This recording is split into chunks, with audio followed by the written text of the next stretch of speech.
This week on Just Another Fanboy, we're going from green to blue here with episode number 204 because we're talking about Nightwing this week. And I have to be honest with you, Nightwing is a character that for the longest time, I really didn't give that much of a crap about.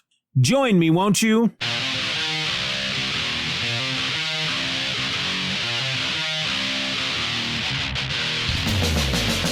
Hello and welcome to another episode of Just Another Fanboy. I'm your host. My name is Steven, and I'm the guy talking to you, and you're the person listening to me. That's really the relationship. That's what it comes down to. I'm talking, you're listening. You know, you can provide feedback. I do offer that option, feedback at justanotherfanboy.com. Tell me what you think about the show. But otherwise, I'm the one that talks. You're the one that listens. Unless you don't want to listen, and in that case, you're not listening. So I don't know what to say about you because you're not listening. So what's the point? What's the point of me even addressing you? Because you're not listening.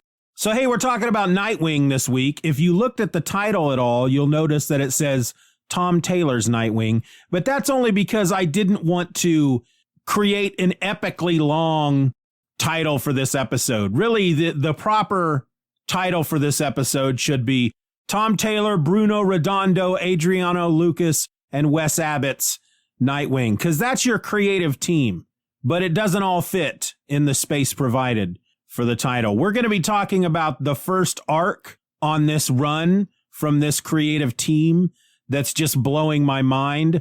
It started with issue number 78 of Nightwing, and it ended just recently with issue number 83 of Nightwing. I don't know what's coming next. I'm looking forward to it. I know that Tom Taylor and Bruno Redondo, at the least, are staying on board. I'm assuming Adriano Lucas and Wes Abbot are staying on board as well. I think the thing I saw from Tom Taylor was that they are going to stay on for as long as DC lets them. He has many stories to tell, apparently. And I did want to draw attention to the fact that I don't want to just call this Tom Taylor's Nightwing. Now, Tom Taylor was 50% of the draw that brought me into this book. The other half of that was Bruno Redondo. The two of them worked on a book a while back called Suicide Squad for DC. And that's another book, just like Nightwing, I never really gave much of a crap about. But I saw some previews and some character artwork and whatnot online before Suicide Squad came out. So it looked really nice. And I had been enjoying most anything from DC by Tom Taylor that I had been reading up to that point. I had not read Deceased by that point, I don't believe. I think the only thing I had read were his Injustice books, which were quite amazing, to be honest with you. And so when this whole Suicide Squad came about and I saw the artwork and I saw that it was Tom Taylor, I thought I'd give it a chance, and I was blown away. So then when it was announced that they were both going to be doing a Nightwing series, I was really upset because I don't like Nightwing. There's just nothing about that character that appeals to me in any way. As soon as I saw the announcement, I was like, well, crap. Now I got to buy a Nightwing book, and that makes me kind of angry because I really don't care about Nightwing. I don't like Nightwing. I'm not a Nightwing guy. There are people who are hardcore Nightwing fans, and I just could not wrap my mind around who these people were and what was it about this character that they enjoyed so much. I was curious enough over the years to give the character a try every now and again. I'd dip my toes in the Nightwing series, and it just never, ever, ever did anything for me. But then I got to thinking after I read the announcement. Once I got done fuming and being really angry at the fact that I felt like Tom Taylor and Bruno Redondo were being wasted on this nothing of a character, I got to thinking back on some of the DC books I had read by Tom Taylor, the Injustice books, the Deceased series. And I think by that point, by the time issue 78 of Nightwing came out, his first issue, there were at least 3 different Deceased series. Anyway, I realized that whenever I encountered Nightwing, Dick Grayson, in any of these books that Tom Taylor wrote, and you know what, for these alternate universe DC titles that he may have written featuring that had Nightwing in them, Nightwing didn't always survive. but I recalled actually enjoying the character of Nightwing in those stories, in the Injustice stories, in the Deceased stories. And I thought, well, Tom Taylor in my eyes can do no wrong. Bruno Redondo is now one of my top 10, maybe even top 5 favorite artists. I love the style that this guy brings to a book. And so I thought I would give it a try. Now, again, the creative team, the main creative team for these 6 issues are Tom Taylor writing, Bruno Redondo on art, Adriano Lucas on colors, and Wes Abbot on letters. Now, for issue 82, there's a big bulk of issue 82 that tells a story about a character's past. And so they get a little help on that book with pencils by Rick Leonardi and Neil Edwards and inks by Andy Lanning and Scott Hanna. So Bruno Redondo, Adriano Lucas, they're on that book. They have pages in that book. But a bulk of that issue is a flashback, backstory type of tale. And it's done by these other artists. And honestly, it didn't take anything away from the book. I'm always one who gets very nervous when, even with the flashback sequence, when they bring in another artist to handle that, or they just change artists in the middle of a run. Because we've kind of gotten to a point here in comics where it's not like it was in the 60s, 70s, and 80s, where there was kind of a house style. DC, Marvel, it didn't matter. There were a few standouts, guys like George Perez or John Byrne. But while they're Bill Sienkiewicz, good Lord.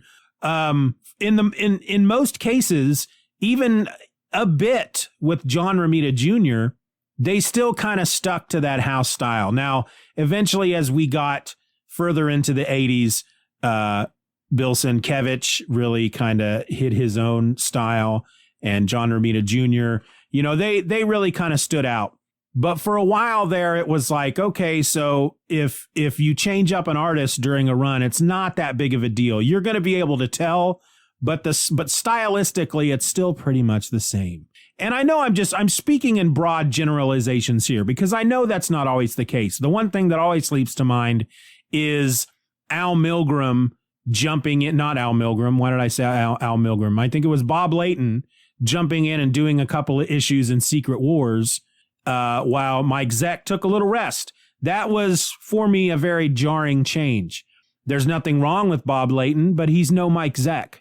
Well, this bit of story that was done by these other artists in issue 82, amazingly enough, while you could tell that it was a different art team, it still really quite fit, and it did not take me out of the story at all. So let me try to summarize what this first story arc is about, and then I'm going to try to give you my thoughts on it, because I have a lot of thoughts about this book, because again, this is a character I've never liked.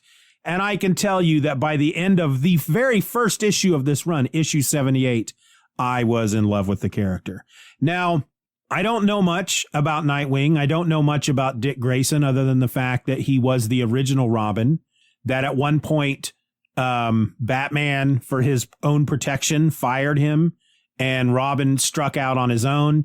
While he was Robin, he led the Teen Titans, but then he became Nightwing, which was a name that Superman gave him. It was a hero, I think, from Krypton, Nightwing and Flamebird or something like that. I don't quite remember.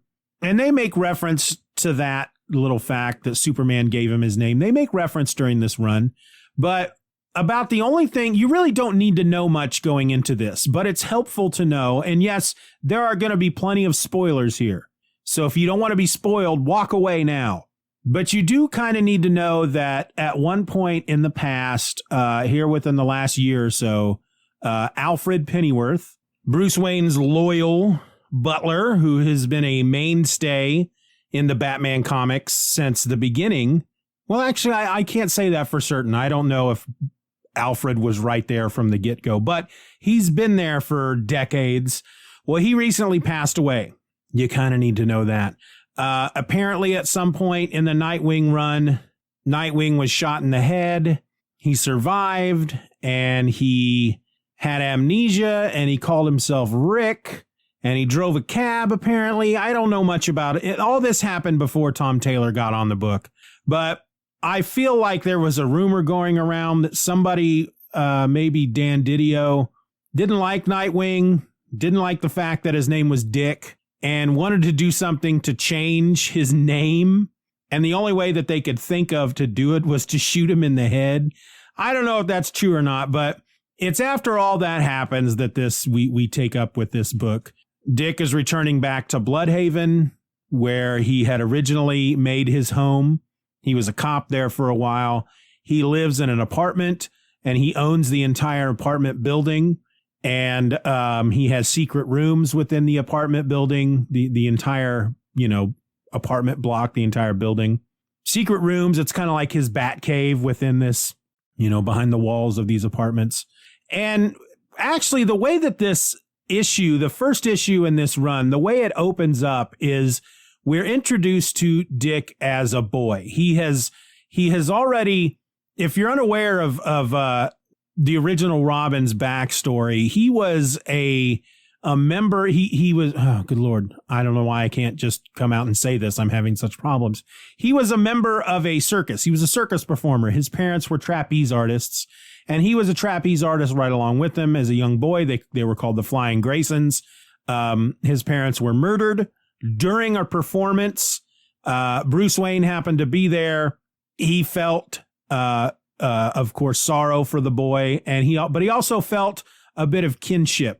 It's like what happened to Dick was the same thing that happened to Bruce when Bruce was around his age. And we find out that, of course, his parents were murdered. Obviously, they were shot in the middle of the freaking big tent center ring by a crime boss by the name of Tony Zuko.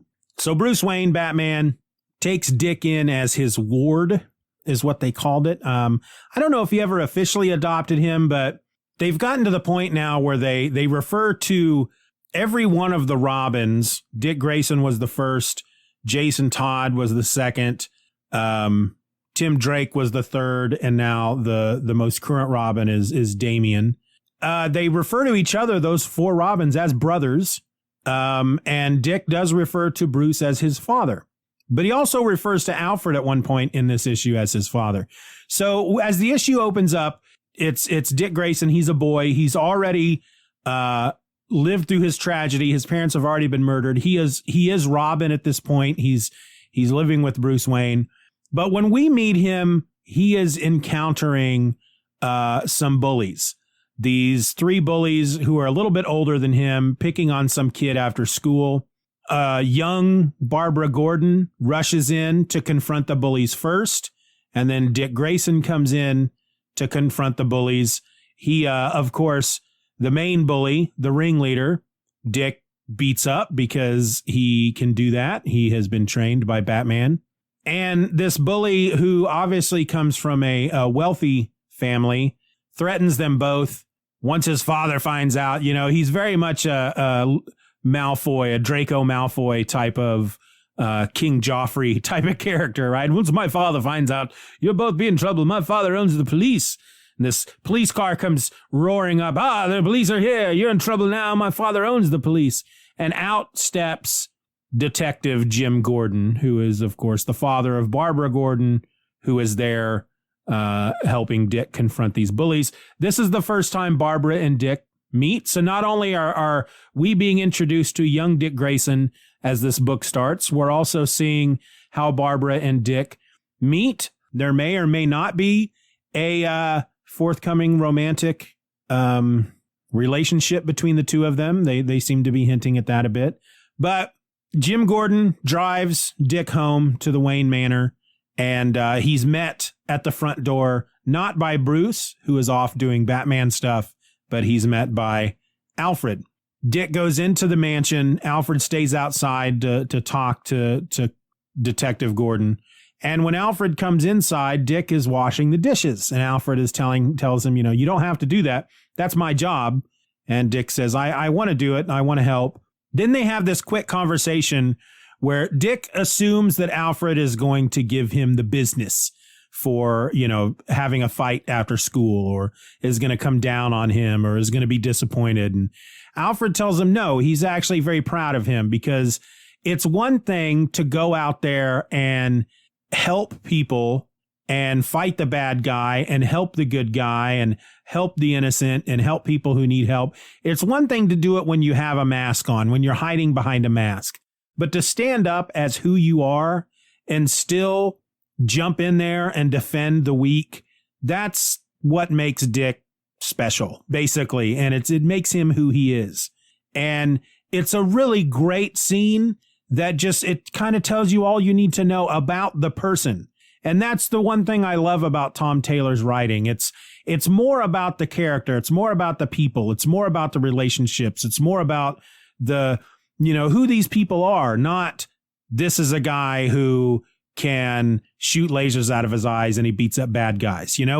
It's very much the antithesis of the old 90s Image days, where it was more about how cool was the costume and what kind of cool superpowers could they invent, and what kind of poses could they strike while they are fighting bad guys, and was less about the story. Whereas now it's very much about, this is, let's get into who this character is. Let's feel something for this character. Let's give the reader a reason to root for this character. Let's give them a motivation.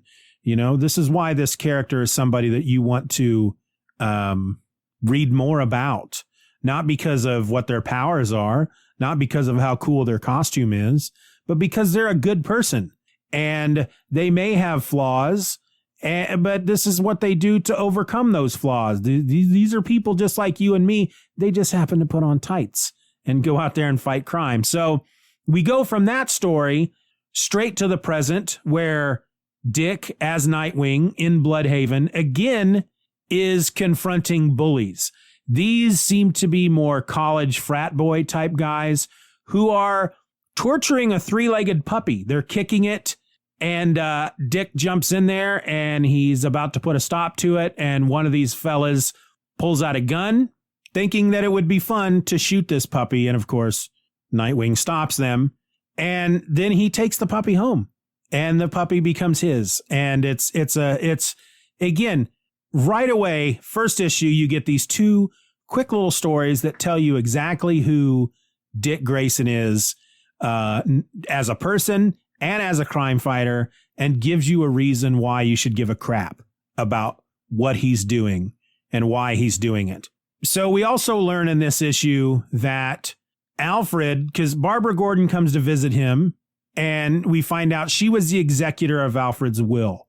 Dick was not there for the reading of the will because he had been shot in the head and he thought he was somebody else named Rick. But as her duties, or per her duties as the executor of Alfred's will, she has come to deliver a letter to Dick, and he goes and sits out on the fire escape and reads it. And it's a really touching letter. You find out that Alfred was a frickin' billionaire.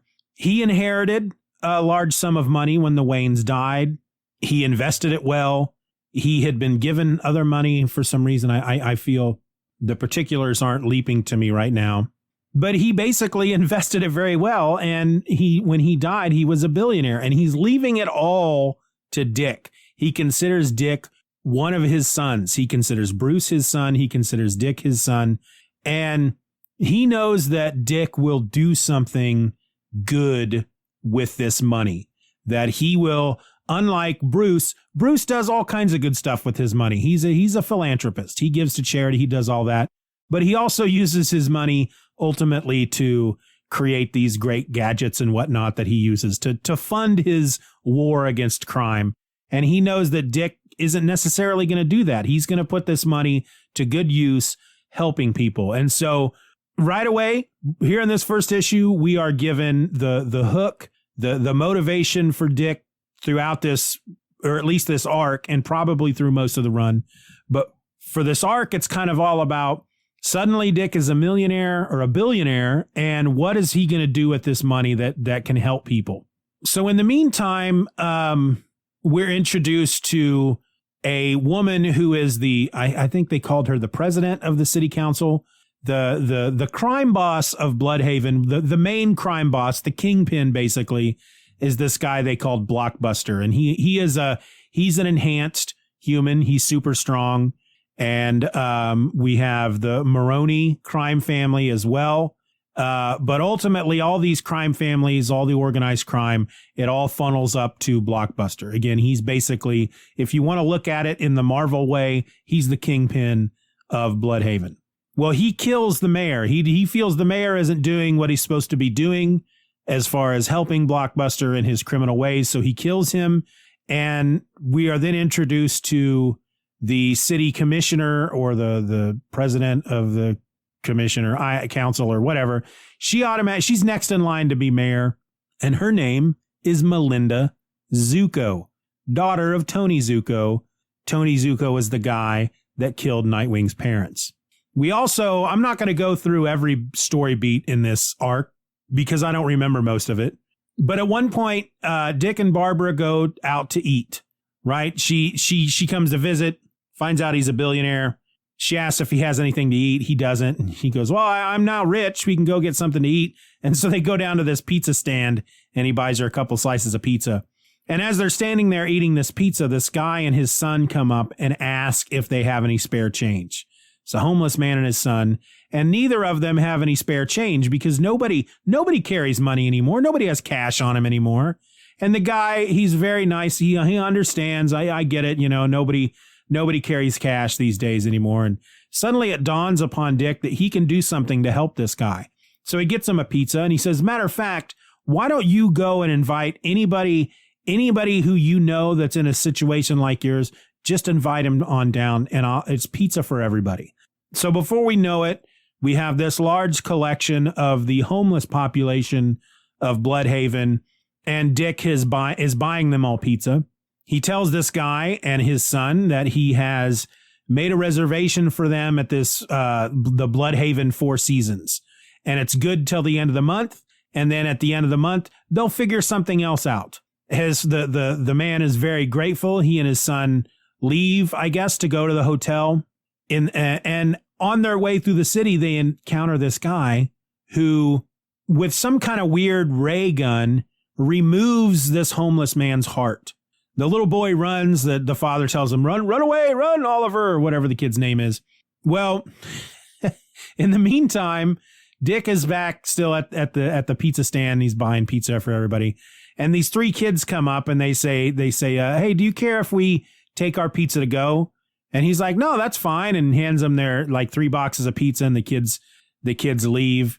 And then Dick gets into his wallet for something and then realizes that those kids just stole his wallet, which Barbara immediately texts to the rest of the Bat family. We learn in this arc that there is I think it's even literally called the Bat family group text, where, you know, Jason Todd and Tim Drake and Cassie, whose last name I can't remember. Basically, anybody who's part of the Bat family. What was her name? Spoiler. She was Batgirl at one point. I think she's called Spoiler now.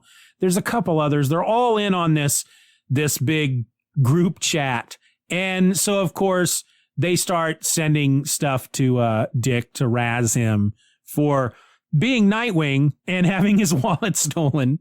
And so he goes home and Barbara goes with him, but nothing happens. They make a point to talk about that. He sleeps on the couch because the next morning, and by next morning, it's like 5 PM, he's woken up by a knock at the door, and it's the police, and they tell him that this man, and I don't remember his name, but the man that he had made reservations for at the Four Seasons was found dead.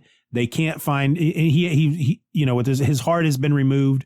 Dick wants to know where the boy is. They don't know anything about the boy. And it's a really great scene where Barbara has left, but he calls her real quick and she comes back because she's his alibi. Because of course the police suspect him. You know, why would you make reservations for a homeless man and his son at a swank hotel now that the man is dead? What were your intentions? And once the cops are gone, he goes in search of the boy, but he makes a call because he needs some help, and he calls in Tim Drake. And so when Tim Drake arrives in Bloodhaven, Dick meets him on a rooftop, and the first thing that Tim does is he gives him a gift, and it's a chain wallet. He explains to him that, you know, here, it's a chain wallet. You can fasten the chain to your belt, and that way nobody can steal it. And Dick's like, I'm never going to hear the end of this, am I? No, you're never going to hear the end of this. Well, he needed Tim because Tim is he's still young. He's maybe in his late teens, but he goes undercover in this. They find out because when Dick tries to get his wallet back, he has a GPS unit in his wallet, and he tracks it to this area of town where he finds basically a tent city that is where most of the homeless in town live, but it's mostly kids at this point. The parents seem to be gone. And he's learning that there's somebody out there that's murdering these parents and taking their hearts.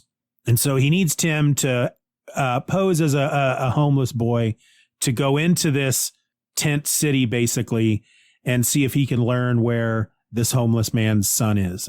And again, I could go on forever talking about every story point in this book, but let me get to some of the big ones. So Melinda Zuko, we find out that she is not actually Tony Zuko's daughter. She is her mother, whose name I can't remember. She is actually Dick Grayson's father's daughter. That's where we get to issue 82, and we get this whole backstory. We get this flashback story of Melinda Zuko and her mother, really. Her mother, who is, I believe she's Chinese. She was bought by Tony Zuko and brought over to America to be his paid for concubine, wife, sexual slave, whatever.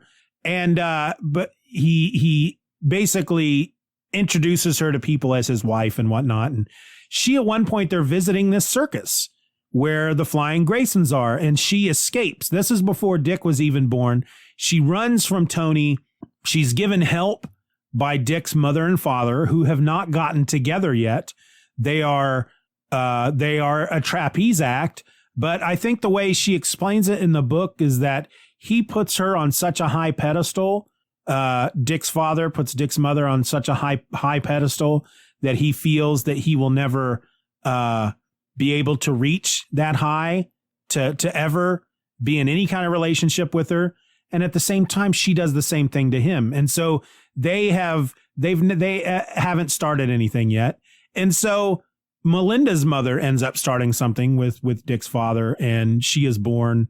But then eventually, well, before it's even found out that she's pregnant, Tony and some goons track her down. They find the frickin' circus, and they take her back. And then it's later, after she discovers she's pregnant. She has Melinda. Melinda's maybe 9 or 10-year-old.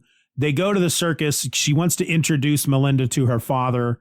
And that's when she learns that Dick's mother and father are now married. Dick is now in the picture. And Melinda doesn't want to upset the balance of that little family. And so she leaves. But in the meantime, Tony Zuko comes back for further revenge and murders Dick's mother and father. Well, this whole time we think that Melinda Zuko is a bad guy because she's got a file from the FBI. She was raised by Tony Zuko. She was part of the Maroney crime family, and she's got this very thick FBI file, most of which has been redacted. But she ends up explaining to Dick that if you could read the redacted stuff, it would tell you that she's basically an undercover agent for the FBI, and she's taken down a number of crime families, and the one she's working on right now is the Maroney crime family. So we learned that. That's the big revelation during this whole arc, is that Dick now has a sister. And it was a great moment in the book because he finds out that the new mayor is Tony Zuko's daughter, and he breaks into her apartment only to be knocked unconscious by her bodyguard. And when he comes to, and he's given the revelation that she is his sister, he quickly realizes, oh, I've got to stop something. And he gets on the radio and he tells Barbara, he goes, stand down. I'm okay. Call it off. And you find out like all of the Teen Titans and Batman have been racing toward this building to save Dick. And I find that it's not something they talk about too much, as far as whenever you get a character that gets, in a tight spot like that, I don't know. I just found that there's just a lot of layers to these characters and these stories that I really quite enjoy, and Tom Taylor does them so well. And I also got to kind of wonder what were the Teen Titans in the middle of? What was Batman in the middle of that they had to stop to come rescue Dick, and then they find out that it's a false alarm? Were they angry? I don't know. But Dick at one point fights this guy, Heartless, who has been stealing the hearts of homeless people.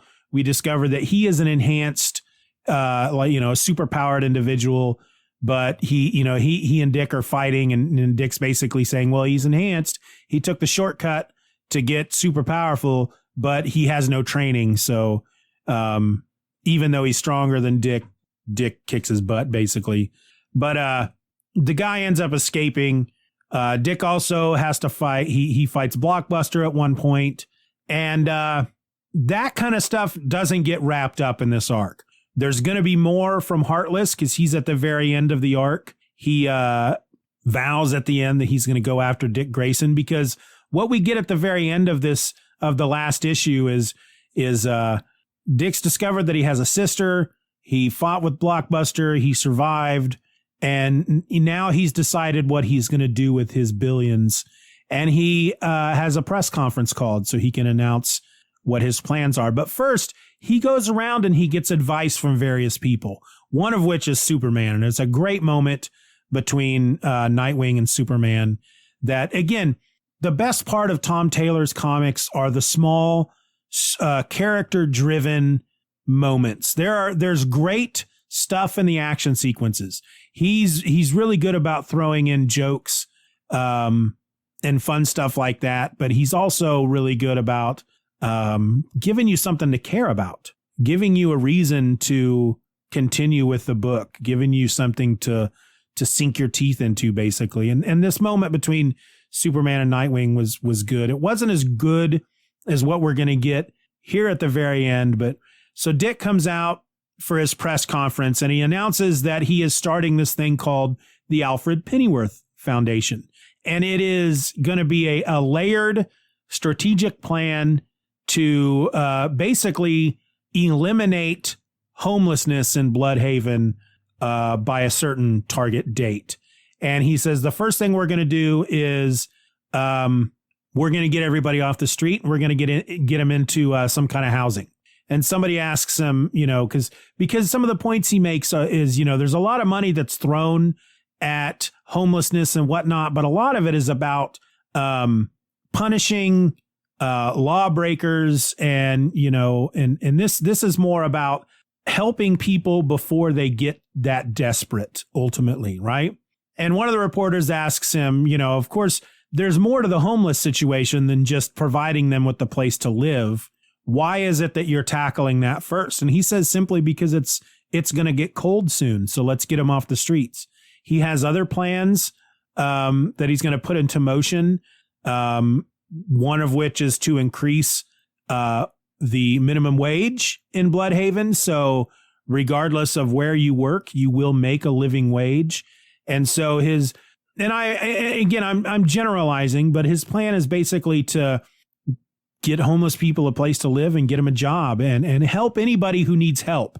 And the idea there is to also, again, give people a reason not to turn to crime to survive, basically. If you are able to provide them with the tools that they can use to build the kind of life that will help them provide for themselves and their family, then there's no need for them to turn to stealing or whatnot.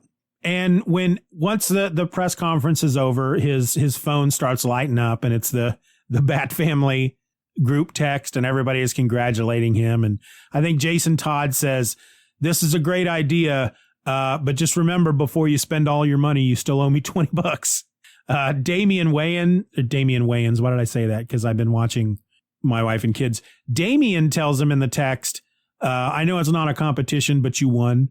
And then his phone rings and he answers it, and it's Bruce, which they make a comment earlier in the issue about, because Superman wants Nightwing to call Bruce. And Dick says basically, well, can I text him? Because I'm sure he would appreciate that more, not having to make any kind of social contact. And Superman laughs and he's like, yeah, it's funny how Batman can go toe to toe with Darkseid, but will do anything and everything to avoid any kind of social contact. But Bruce actually calls him on the phone, and he tells him that he did a good thing today and he honored Alfred's memory. And as he's telling him that, he's looking at a framed photograph of himself with Alfred. And it was a very touching moment. And I'm getting a little misty just thinking about it. And that's what I love so much about Tom Taylor. And good Lord, I've been talking so long. I've got to wrap this up pretty quick because I've got to leave. But I don't want to leave without talking about, we've talked a lot about what Tom Taylor does to hook me to a story. But Bruno Redondo, his art, he does the pencils and the inks. It's a very classic style, but there's almost like this pop art, postmodern, stylized, good Lord, it's like, it's like he's taking a little bit from every era of comic books and incorporating it into his style. And then when you mix that with Adriano Lucas's colors, which, I'm not one who normally pays a lot of attention to colorists and letterers. Usually if one of the two stand out to me, it's because they're doing something that I do not enjoy. The lettering is horrible. They've chosen a really weird font, or they've tried to do like a certain color of letters with a different colored balloon and didn't work. And it's the same with colorists. With some colorists just try way too hard to put as much into a figure as they can to show off all of their digital coloring skills, to give you the contours of their face and all the shadows and it's like, well, if you look at someone's face, it's like 17 different colors. So I have to show that in this book. And no, you don't. And on the one hand, I love colorists that really keep it simple, just nice, solid colors with some basic shading. And Adriano Lucas almost takes that to a whole new level. There's some great, bold, solid colors there, but there's a little more than just basic shading. And the colors that, I'm not sure if Adriano is a man or a woman, so I'm not sure what pronoun to use. So I'm just going to say they, but they use the color choice is just these vibrant, bold, and yet sometimes pastel-like colors that just really sing on the page. And again, I'm not one that really typically notices the colors in a book, because in my mind, like the letters, if it's done well, it's just part of the art and you enjoy it for what it is. But it's a rare occasion that you can get someone like an Adriano Lucas that takes that colors, their job as a colorist, they take it to a level where I start to really notice it as an art form. The only time I typically do that again is when they're doing it wrong. And Adriano does it in such a fashion that it's gorgeous, and it works just perfectly with Bruno Redondo's art. Those two artistic styles, Bruno's pencils and inks combined with Adriano's colors, they just go hand in hand and they work so well together. I don't know if Adriano was the colorist on Suicide Squad. I hope that this is a partnership that continues, that whenever Bruno Redondo is put on a book, one of the first things he says is, okay, but Adriano Lucas has to do the colors, because nobody can color me like Adriano Lucas. And they just work so well together that they created, along with Tom Taylor, a book that made me care about Nightwing, has made me rethink who this character of Nightwing is, and has made Nightwing and Dick Grayson so personable to me, has introduced me to this new person in comics, basically, that has been around for decades, that I have been completely ignoring, and now I just can't get enough of. And a lot of it has to do with the writing and the story and the supporting characters and the situations that Tom Taylor is putting this character in. But it's only enhanced by the art style that goes with it. And again, Bruno Redondo, especially when you combine his art with Adriano Lucas, it really, to me, puts them probably up in my top 5 when it comes to art. Basically, what I'm saying here is, folks, I don't normally like to urge people to pick up books because I'm one who has spent most of my life not having a lot of money. And so I don't like to tell people how to spend their money, which is kind of a stupid thing considering that I do a podcast. That's one of the things we're supposed to do, right? But this is one I would recommend to anyone. Anybody coming up to me right now and saying, I want to get into superhero books. What do you recommend? My first thing I'm going to tell them is Nightwing.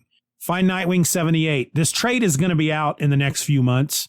Pick it up. It's awesome. It'll blow your mind. You will never look at superheroes the same way again. This is one of these books that if it's your first foray into superheroes, it sets the bar pretty gosh darn high, and you're going to have a lot of trouble enjoying other superhero books because of it. It's 5 out of 5 stars for me, 2 thumbs up. There's nothing about this book that I just don't like. And I want to keep talking about it because I'm sure there's all kinds of stuff that I haven't said about it that I probably should have, but I just don't have time. I've run out of time, and that makes me a little sad. So I'm going to let you go. I'm not going to do any of my normal sign-off stuff. I'm just going to tell you that my name is Steven, and I'm just another fanboy. Be nice to each other.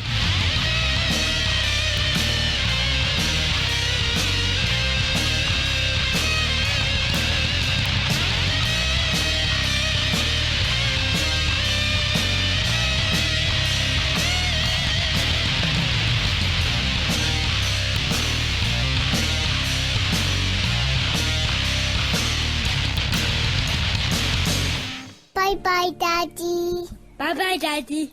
Good job.